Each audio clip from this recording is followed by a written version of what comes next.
Hello, everybody. In this video, we're going to do something a little bit different. I'd like to actually take some time and show you how multivariable mathematics is actually used in 3D graphics and programming. So in particular, the programming language here is not important. Don't worry about that. I just want to show you where the mathematics kind of naturally arises. For those of you who do study some computer science, I'm using a library called A-Frame, which is really useful for doing web-based graphics. So starting out with some code, this code produces the following three-dimensional scene. And within this scene, I can look to the left and look to the right. I can move forwards and backwards, left and right, up and down. And I can also look up and look down. So what I'd like to do is show you how you can actually use some mathematics to make this 3D scene really very cool. Right. To begin, it's hard to get a sense of scale in this 3D world, right? You might have guessed that, maybe one of these points is the origin in three-dimensional space, but which one is it? And the X and the Y and the Z axes, where are they? So what I'd like to do is add a little bit of code. First, I'd like to go ahead and create a sphere. And I'd like to position it at the origin.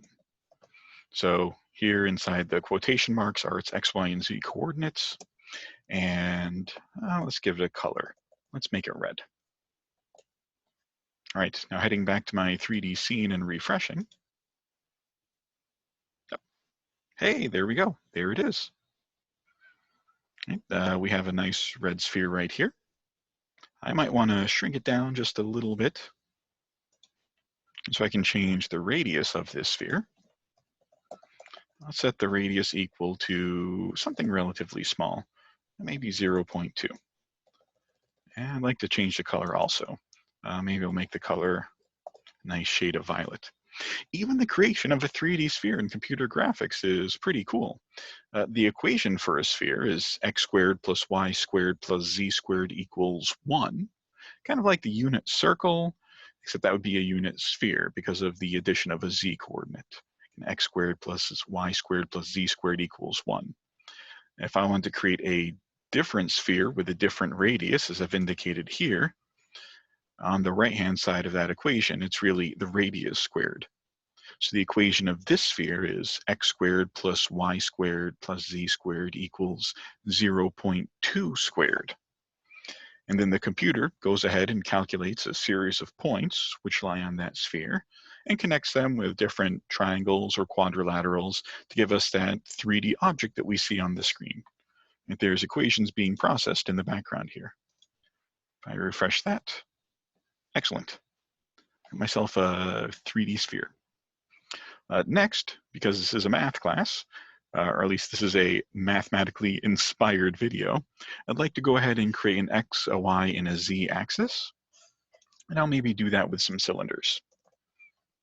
So next I'll say add a dash cylinder. And again, I need to add some default values here. So let's say position equals 0, 0, 0. And let's say the color of this will be equal to red. All right, save and refresh my page over here. Hey, and there I have a cylinder which completely overlaps my little red sphere. So what I'd like to do now is maybe shrink this up a little bit and like to get it laying along the x-axis. Right, so I'm also going to have to rotate this sphere a little bit.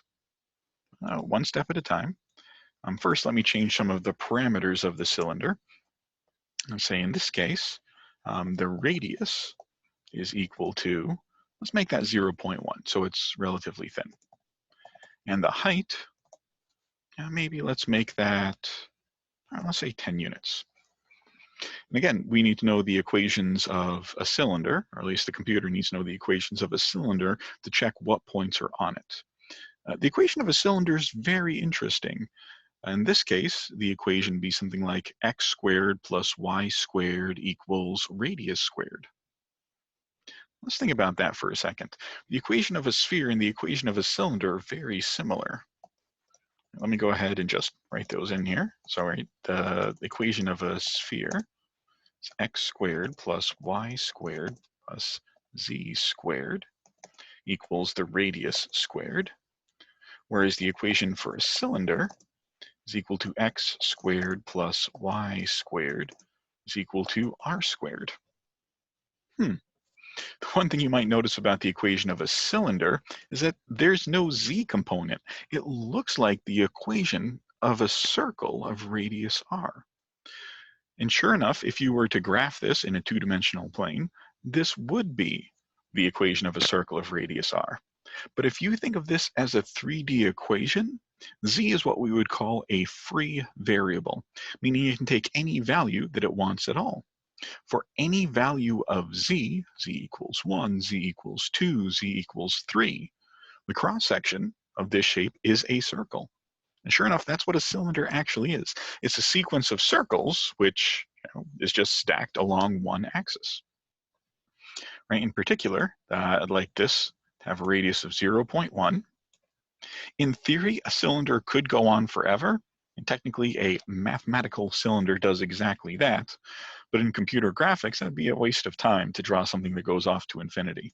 That's why I can also set the height to explain how high up the cylinder is going to go. And so, again, there's lots of really cool multivariable mathematics in the background here.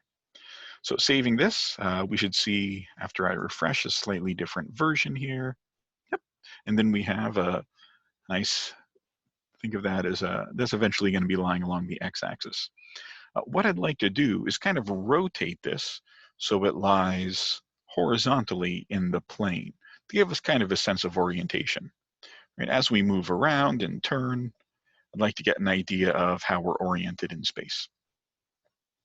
So to do that, I can also specify some kind of rotation. Rotation, much like position, can be specified using 3 different numbers. And this would be rotation around the x-axis, rotation around the y-axis, and rotation around the z-axis. One of the things that's really important is knowing which direction your axes point by default in 3D graphics. And that's going to change, right, depending on the software that you're using. But for us, the x-axis in this particular program, the x-axis goes from left to right when you enter a scene. The y-axis actually goes up and down. This is different from many mathematics classes where the x and y axes are kind of flat in the horizontal plane and we draw the z-axis going up in math classes. In computer graphics, the default assumption is that the x-axis and the y-axis, you could think of those as lying kind of within your computer screen, and the z-axis comes out of your computer screen at you. So traveling along the z-axis, I'd get closer and closer and closer. And so right now, what I'd like to do is kind of rotate this red cylinder so it lies around the x-axis. Right, to do that, I need to rotate it around the z-axis, which is kind of pointing right at us out of the camera. So what I'm going to do is add a rotation of 0 around x-axis, 0 around y-axis, and 90 around the z-axis. And this should force it to lie to the side. If I refresh, sure enough, it's a good x-axis. Next, I'll make a y-axis. Maybe I'll color that yellow. So I'm going to make another cylinder. Let me copy paste this code.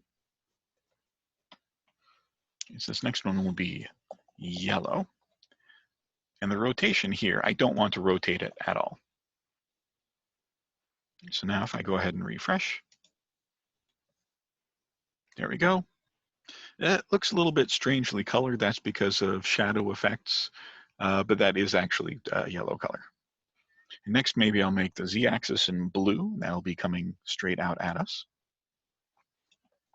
And so I'll copy paste this code one more time. See, the z-axis will be blue. And by default, that goes kind of straight up and down. To get it to kind of rotate toward us, right, by default, the the new cylinder we're creating goes up and down. To have it rotate towards us, we want it to rotate around the z-axis by 90 degrees. Sorry, around the x-axis by 90 degrees. All right, nope. So save that, give it a refresh. I should have a set of coordinate axes. Nice. So now as I move around in this three-dimensional space, I can kind of understand where I'm being oriented, right? Red, yellow, and blue, I'm picking the primary colors you learned about as our primary axis directions.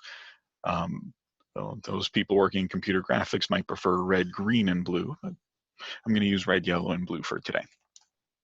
All right, so we have a 3D scene. We've added kind of coordinate axes to get ourselves situated. What I'd like to do now is think about vector functions. In particular, I'd like to add an animation to this program.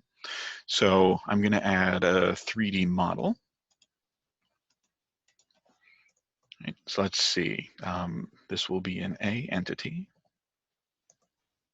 GLTF model with source. You just call this jet. Again, don't worry about the particularities of the code. And to start off, I'll just position it at the origin.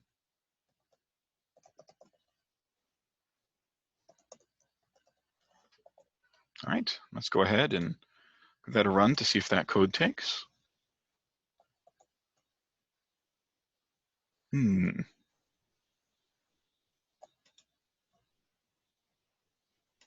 see, GLTF model. Let me think about this. Okay, I think I don't need the source hashtag. I think I can just do this. All right, let's give that a try. Save and run again. Hoping to see a big jet appear. Oh, there we go. Hey, nice. It looks like it's kind of stuck in the coordinate axes, but we'll fix that pretty soon. Also, for illustration purposes, I'm going to want to make this a little bit smaller. So what I'd like to do is actually scale this down. So what I'd like to do is add in another parameter here. Scale. This multiplies the x, y, and z coordinates by a certain amount. So 0.1, 0.1, 0.1. This will make it 1/10 as large in each of those directions. Let me also go ahead and put it at a different point. Maybe I'll put it a little bit to the right on the x-axis and a little bit higher up on the y-axis. Let's see how that looks. Refreshing the page. Cool. Got ourselves a little airplane up there. Nice. It might be a little bit small, but that's okay. I'll make that a little bit bigger just for fun. Okay. So the next thing I'd like to do is I'd like to actually have this airplane kind of move around to follow some kind of a path. And to do that, I'm going to need to actually set up a vector function. Right? There's a lot of kind of complicated computer science syntax which I need, but the heart of this program is actually specifying a function that this path, that this object is going to follow. Okay, so let's see. I'm going to write in some code here. Computer science is like a new language. Let's see. A-frame register component.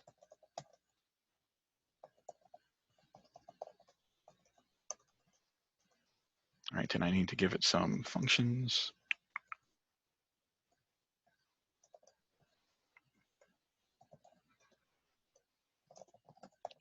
So tick refers like every moment of time. Usually there's 60 ticks in a second.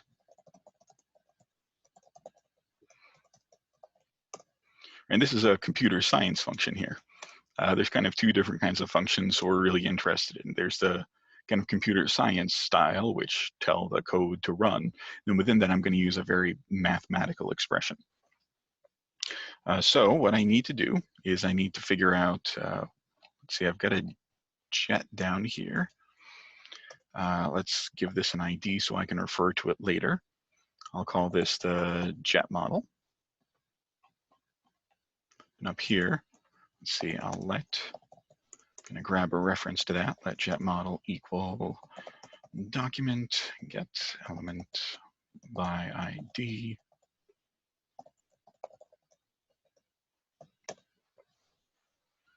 Let's see, I also want to initialize some functions. So let's see, and it will be another function. Let's do, so we minimize redundancy. Don't mind me, I'm just mumbling some codes myself. I could do something like this dot x equals, I think we did something like 2. This dot x plus equals, let's say the new x position is equal to the old x position minus some small amount, 0.01. And I'll say this dot jet model set attribute. Let's do a jet model object 3D position dot set this dot x, and we'll keep it at the same y position and z position. I think if this code works, hopefully it's going to move to the left on the x-axis. I'm taking the x value, which starts at 2. I'm going to subtract a small amount, and I'm going to use that new x value when I set the position of this object. Let's see, and this is controlling the jet.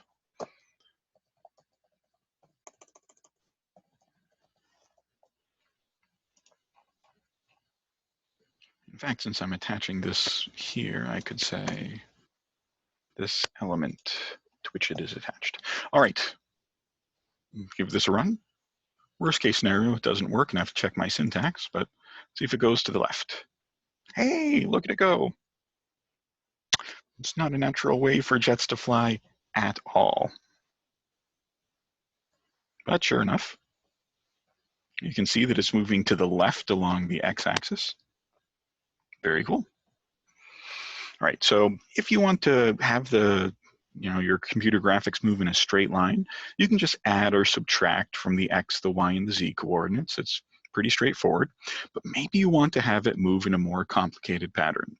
Anything more complicated than a line, you're probably going to want to express using some kind of a function. In particular, I need functions giving me the new x, y, and z coordinates of the plane at any point in time. And so let me go ahead, go back to the code. I'll let that plane keep flying while I'm running this. Let's see. So maybe instead of just going in a straight line, maybe I'd like it to kind of fly around in a circular pattern. That's what I'm going to do here. And so just to remind us of what the axes look like, right, I'd like to actually move around the yellow axis. The yellow axis is actually the y-axis in this case. So I'd really like to keep a constant y value, right? So the plane's not going up or down, but a constant y value. So I'm going to change the x and z values, and I can get it to fly in a circular path using sine and cosine. So let me say let x equal math.cosine, whatever time it is. Let y be a constant. So let's say maybe 2. And let z be math.sine of time.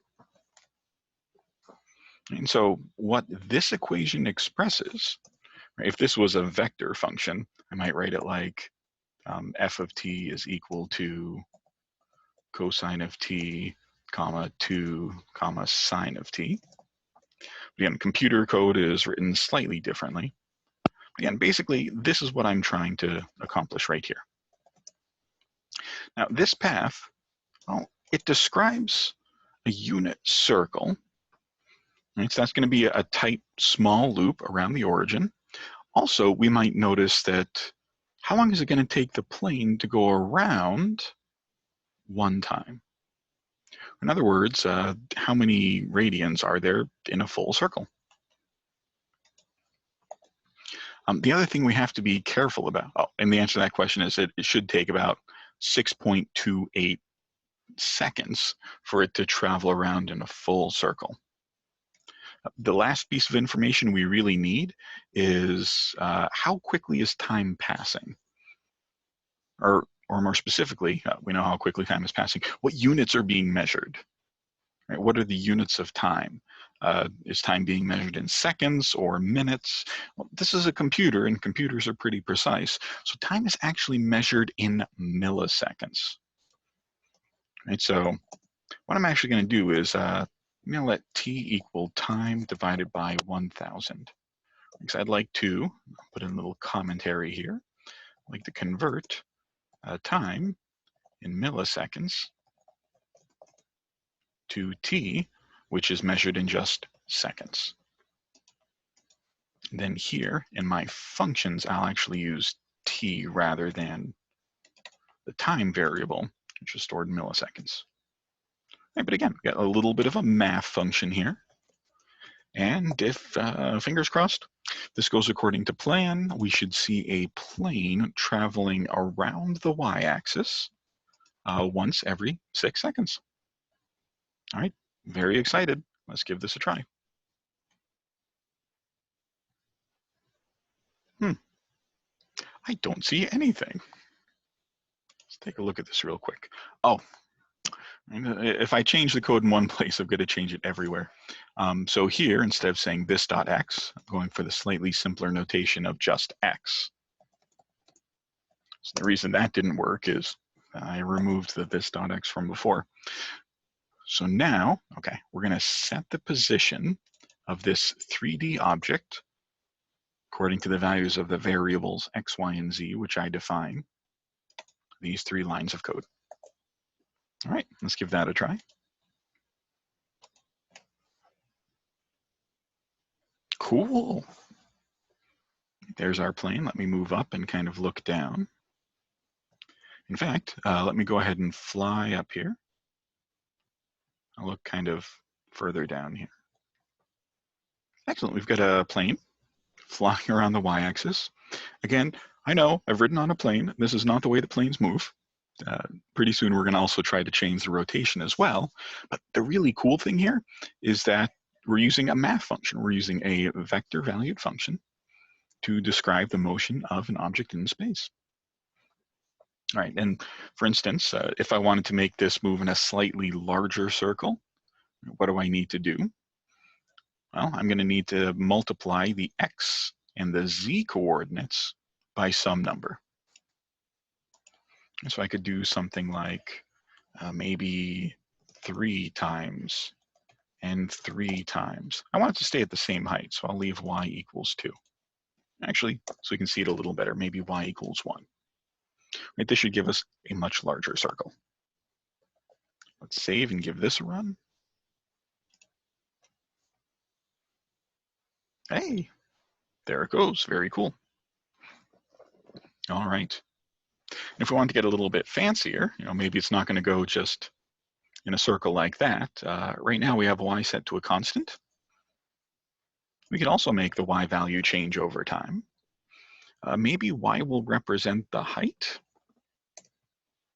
So what if we let y equal t? And then it's going to rise about 1 unit every second. That might be kind of fast, but let's see what it looks like. There it goes. That path is called a helix. It's kind of like moving up.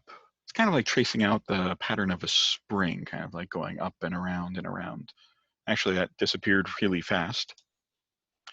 So if I want the y value to change more slowly, again, use the powers of math, maybe I'll multiply that by something like 0.2, or like divide it by 5, equivalently. That should slow it down on its ascent.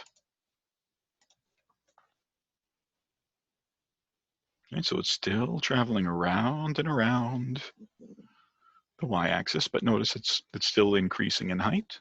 The y value does increase over time.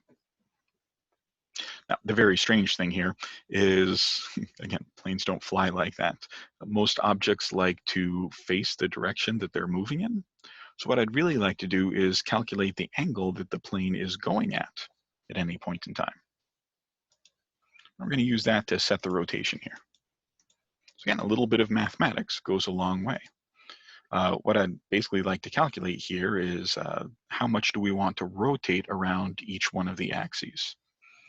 And so here, we're going to go ahead and calculate rotation. And I'll just leave a little comment for ourselves here. I'll call these variables Rx, let Ry, let Rz equal 0. This is another strange way in which computer science is really different from mathematics. In mathematics, you might have noticed that we always use just a single letter for our variables or a single letter for our functions in most cases. Right? So for instance, t, x, y, and z. But in computer science, it's a really good practice to use, multiple letters. So for instance, rx, ry, and rz, even by computer science standards, those are pretty short variable names. I could call it, for instance, rotation x, rotation y, and rotation z. Okay? And so I'm calculating rotation around each axis. Mostly, I really want the plane to be rotated kind of around the y-axis. Right? So kind of that's your rotating when you look left and you look right, this kind of rotating around a vertical axis. Let's see, how are we going to calculate that? And then once we're done calculating it, we do something like this dot, kind of the same as before. Object 3D, rotation set, into whatever these numbers are. Rotation X, rotation Y, and rotation Z. If I wanted to, I could run this code right now. If I save and refresh my page, you're going to notice there's no change in the way the plane looks, because I literally wrote code which said rotate it by 0 around each axis, which leaves it kind of as its default setting. All right, let's see. The big one I really want to calculate is rotation Y. Rotation around the Y. Let's see.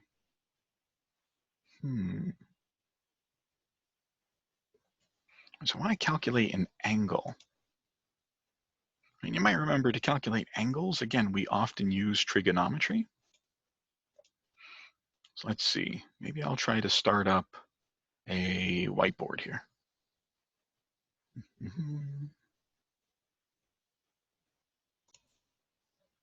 All right, here we go. So let me go ahead and draw.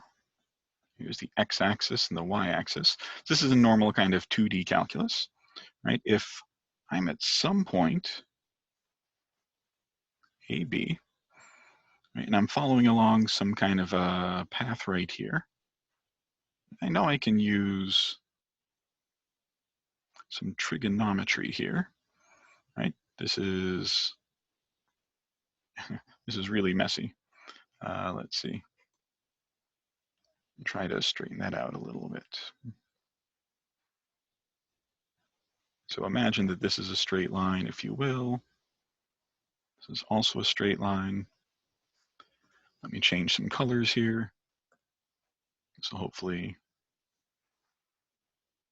so AB refers to this point right there. All right. So I know that A is the width of this side, and B is the height of that side. If I want to calculate this angle here, right, I know that tangent of theta is opposite over adjacent, so that's B over A. So if I want to calculate theta, that would be the arctangent of B over A. You also have to be a little bit careful. If both B and A are negative, those signs might cancel out. That's basically how you'd calculate out the angle that you're moving at. So what if Now, instead, we're following some kind of a path, right? So maybe instead of this, let me actually draw a new page here.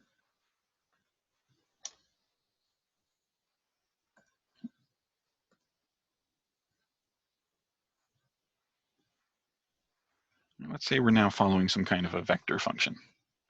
So again, I have an x and y axis, and there's some kind of function that could be going all over the place.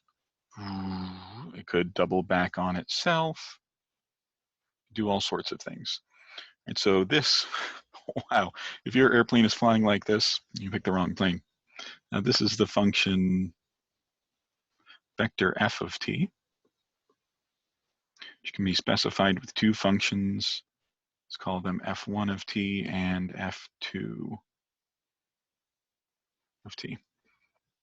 Now you want to calculate the angle that you're going at some particular point in time.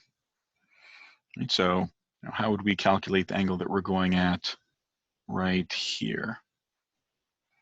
Right, the idea is if you pick this particular point in time, then pick another point along the curve that occurs just a small instant after that one. So maybe we'll pick that point, and let me draw that second point in a different color. I'll make that an orange. This will be t plus h, right? And you find yourself at two different points at those two different times.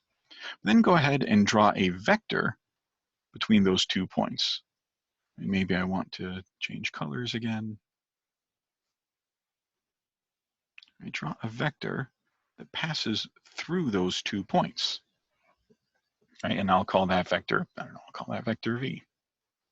That will be f of t minus h minus f of t. And that's a minus sign in there.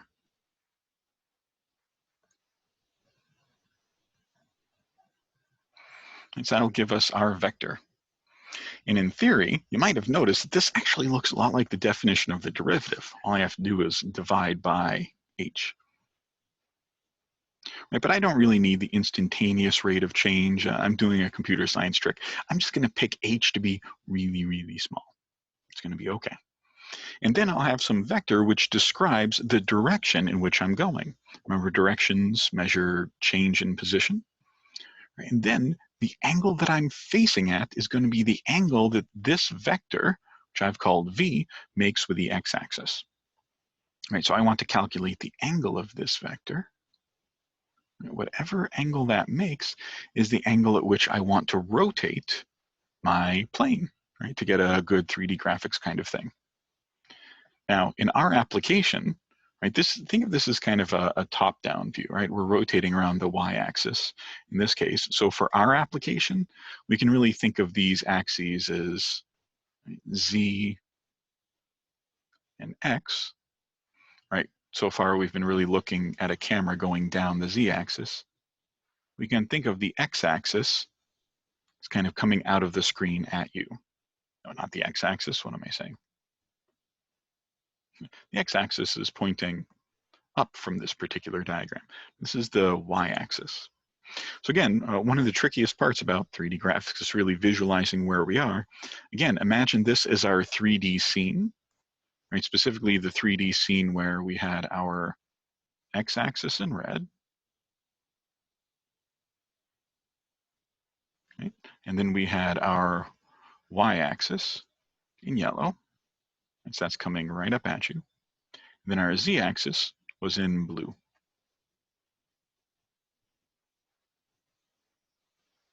Right, so in this particular formula, we have to keep in mind that what we're really interested in calculating is with this kind of two-dimensional vector here, we'll think of these as x and z. And because we're measuring rotation around the y-axis. All right, well, that was a fun little bit of math there. So let's go back here. I want to calculate my 2 points. I'm going to calculate the vector between those points. Right? And I have one of my points right here. Right, so this is x, y, and z that we've calculated. That's awesome. Next, I'd like to say, let's calculate our next point. So our next position, let's let h be a really small number, like 0.001. That's pretty small. Then, what do I want to do? I'd like to say, let my next position, so I'll call this maybe x2, is equal to, same formula as before, but instead of t, I'm going to look at t plus h. I want to do the same thing for y and z. Calculating a next position. Again, I'm calling that x2, y2, and z2. Wherever I see a t, I'll replace that with t plus h. T plus h. Cool. Now, what I'm really interested in is making that vector v.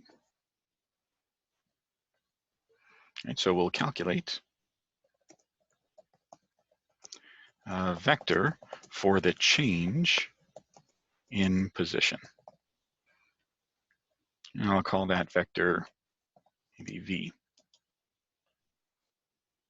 Right, and v has 3 components here. So we'll say let, maybe I'll call this xv. Is that okay? X for the x component of vector v. Maybe like v sub x.